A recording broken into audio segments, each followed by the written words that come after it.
شب غصه دیگه سر اومده. آیت اللہ مرشی نجفی کہتے ہیں یہ تو اس زمانے میں نسبتاً اتنے بوڑھے نہیں ہوئے تھے. ان کے والد کہتے تھے کہ میں تو اب اس قابل نہیں رہا کہ نجف سے بار بار قم کی زیارت کے لیے جاؤں، تو تم میری نیابت میں معصومہ قم کی قبر کی زیارت کرو. آیت اللہ مرشی نجفی کہتے ہیں پھر میں قم آیا نجف سے، اور جب واپس جانا چاہتا تھا تو شیخ عبد الکریم حائری کے بہت زیادہ اصرار کی بنا پر پھر میں قم ہی میں رک گیا.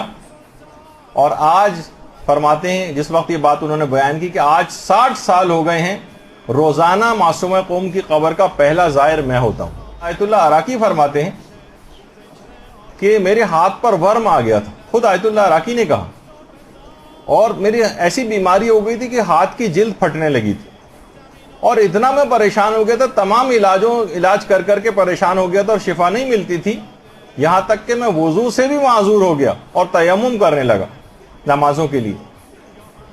پھر ایک دن میں نے توسل کیا حضرت معصومہ سے، تو مجھے الہام ہوا معصومہ کی طرف سے کہ تم دستانے پہنا کرو. میں نے صرف چند ہی دن دستانے پہنے تھے کہ وہ جو کبھی مرض ٹھیک ہونے کا نام نہیں لے رہا تھا، فقط چند دنوں کے اندر اندر ہی ٹھیک ہو گیا.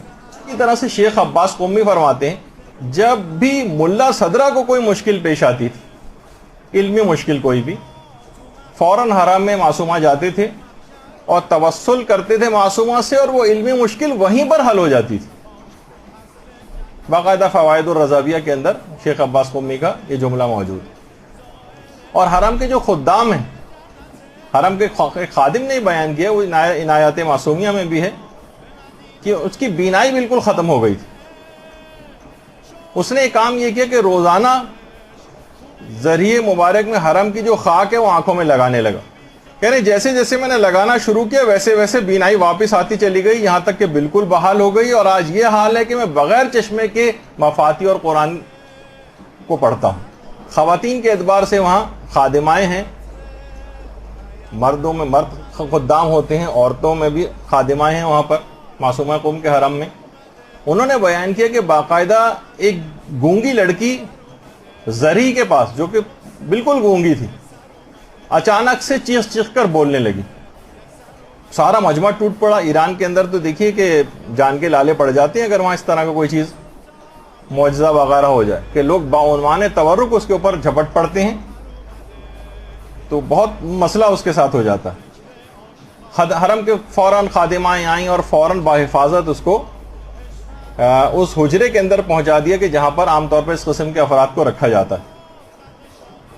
جب جا کر اس سے پوچھا اور انٹرویو لیا کہ تم تو بول نہیں سکتی تھی، اچانک سے کیسے بولنے لگی، اپنا ماجرا سناؤ. تو اس نے کہا کہ میں نے زری کے پاس ہی کھڑی ہوئی تھی، تو اچانک سے میں نے بہت زیادہ انتہا سے زیادہ نور اور روشنی قبر مبارک کے حضرت معصومہ کے ارد گرد دیکھی، اور میں نے دیکھا کہ اسی قبر مبارک کے اس نور میں سے ایک معظمہ ہیں جو مجھے دیکھ کر کہہ رہی کہ اب تم بالکل ٹھیک ہو گئی ہو، اب تم بول سکتی ہو. اسی وقت میں نے چیخ کر بولنا شروع کر دیا. یعنی اس کو بھی یقین نہیں آیا تھا.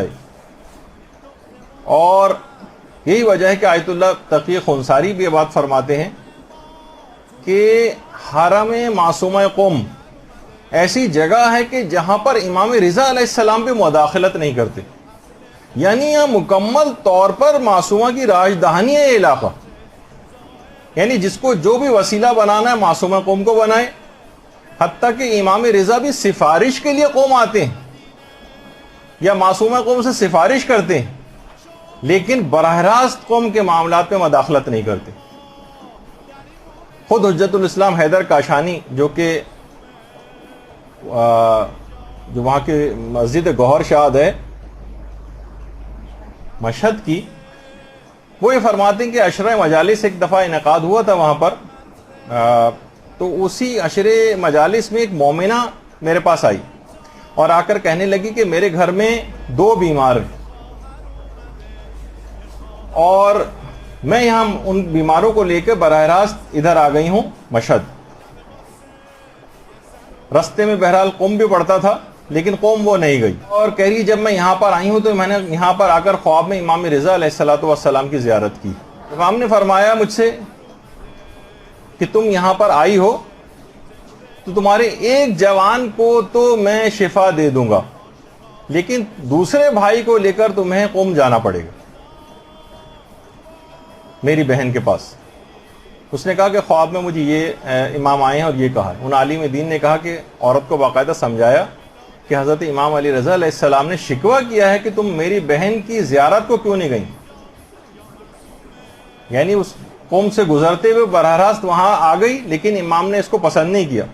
آپ کو یاد ہوگا ایک دفعہ میں نے واقعہ بھی سنایا تھا کہ جب سعودی عرب کا ایک بادشاہ آیت اللہ بروجردی کے پاس قوم آنا چاہتا تھا تو انہوں نے ملنے سے منع کر دیا تھا, کیونکہ یہ تو وہابی العقیدہ ہے, کبھی کسی قبر کی زیارت پہ کبھی جائے گا نہیں, اور میں برداشت نہیں کر سکتا, یہ معصومہ قوم کی توہین سمجھتا ہوں کہ کوئی بادشاہ میرے پاس آئے اور معصومہ کی قبر کی زیارت کے لیے نہ جائے. اسی طریقے سے امام نے بھی اس بات کو پسند نہیں کیا کہ قوم سے کوئی گزر کر آ جائے. کہا کہ ایک کو میں دے دوں گا شفا, کیونکہ بہرحال اتنی دور سے 2 بیماروں کو لے کر آئی ہے, لیکن ایک کو تو لازمی وہاں لے جانا پڑے گا. آیت اللہ مہدوی کنی کی تصویر, جن کا بھی کچھ ہی عرصے پہلے انتقال بھی ہو گیا ہے, یہ کافی عرصے سے کوما کی حالت میں تھی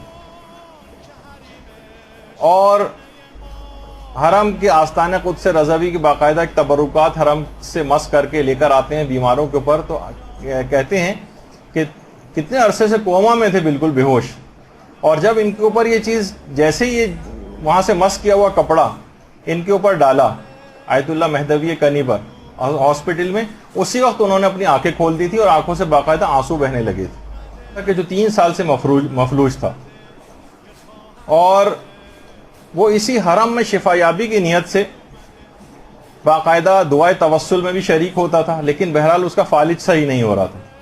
ایک دن اس نے امام رضا کی زری کے پاس آ کر گویا شکایت کی کہ مولا آپ غیر مسلموں کو بھی محروم نہیں کرتے, میں آپ کا شیعہ ہوں, آپ مجھ پر توجہ کیوں نہیں دے رہے ہیں؟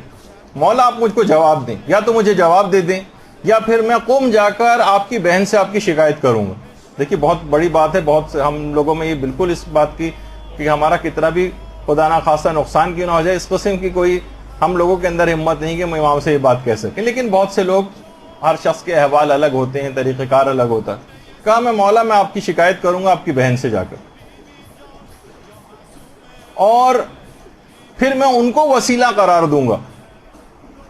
وہ کہتا ہے مفلوج اس کو گھر دوبارہ لے کر آئے وہاں سے زری سے, کہہ رہا ہے میں گھر آ کر سویا تو میں نے خواب میں معصومہ قوم سلام اللہ علیہ کی زیارت کی. معصومہ نے مجھ سے کہا کہ تم قوم آ جاؤ, میں تم کو شفا دوں گی.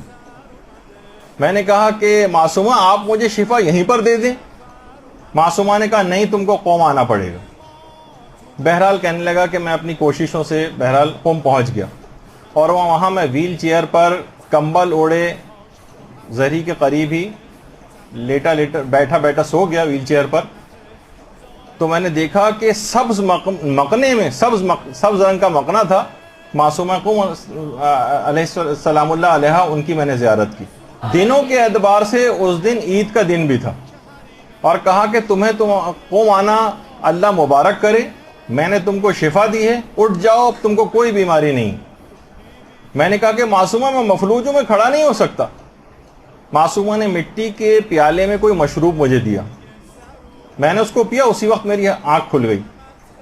دیکھا کہ میں نے اپنے پاؤں میں حرکت کو محسوس کیا, اور اس کے بعد میں فوراً اچھل کر کھڑا ہو گیا. وہ دن عید کا دن تھا. عید کے دن معصومہ نے مجھے صحتیابی کی عیدی عطا کی, اور باقاعدہ یہ جو کرامت ہے آستان مقدسہ میں باقاعدہ اس مریض کی تصویر کے ساتھ, اس کی آڈیو کیسٹ کے ساتھ, اس میں اس نے سارا حال بیان کیا ہے, باقاعدہ وہاں پر محفوظ بھی. آیت اللہ سید جعفر میر عظیمی, انہوں نے باقاعدہ ایک کتاب لکھی ہے, بارگاہ فاطمہ معصومہ تجلی گاہ فاطمہ زہرا.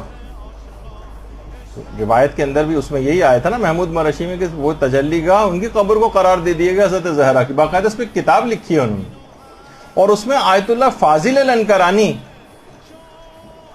کی یہ بات نقل کی ہے. دیکھیے آتھینٹک ذریعے سے آیت اللہ جعفر میر عظیمی نے اپنی کتاب کے اندر آیت اللہ فاضل الانکرانی کی بات لکھی ہے, کہ آیت اللہ فاضل الانکرانی فرماتے ہیں کہ ایک دن میں حرم معصومہ قوم میں زیارت کے لیے گیا, اور میں نے جا کر زیارت پڑھی, اور اس کے بعد کہا کہ معصومہ مجھے آپ سے کوئی دنیاوی حاجت نہیں, فقط اتنی عنایت آپ مجھ پہ کر دیں کہ مجھے آیت تطہیر کے اسرار کا علم عطا فرما دیں. دیکھیے کہ ہمارے معیار بھی تو ہونا چاہیے نا کوئی دعاؤں کا.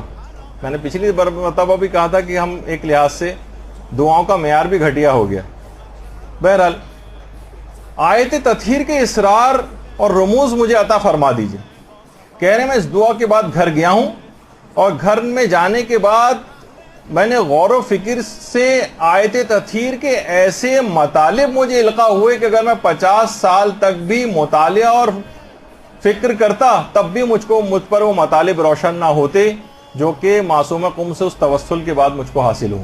علامہ محمد حسین طباطبائی اس قدر احترام، فوق العادہ احترام، یاد ہے آپ کو امام رضا کا بھی ایسی احترام تھا ان کے دل میں. وہ کہتے تھے کہ میں دل تو میرا یہ چاہتا ہے اگر یہ منع نہ ہوتا تو میں صحن سے لے کر اور قبر تک زمین کو بوسہ دیتا ہوا جاتا. اتنا زیادہ احترام تھا کہ اس کا احترام کا اظہار کیسے کرتے تھے کہ رمضان میں روزانہ وقت افطار حرم معصومہ قم میں تشریف لاتے تھے اور ذریعہ مقدس کو عقیدت سے بوسہ دے کر افطار کرتے تھے. گویا افطار اسی کو قرار دیتے تھے کہ ذریعہ مقدس کو جا کر وقت افطار بوسہ دیں اور اسی کو ہی اپنا افطار قرار دیتے تھے.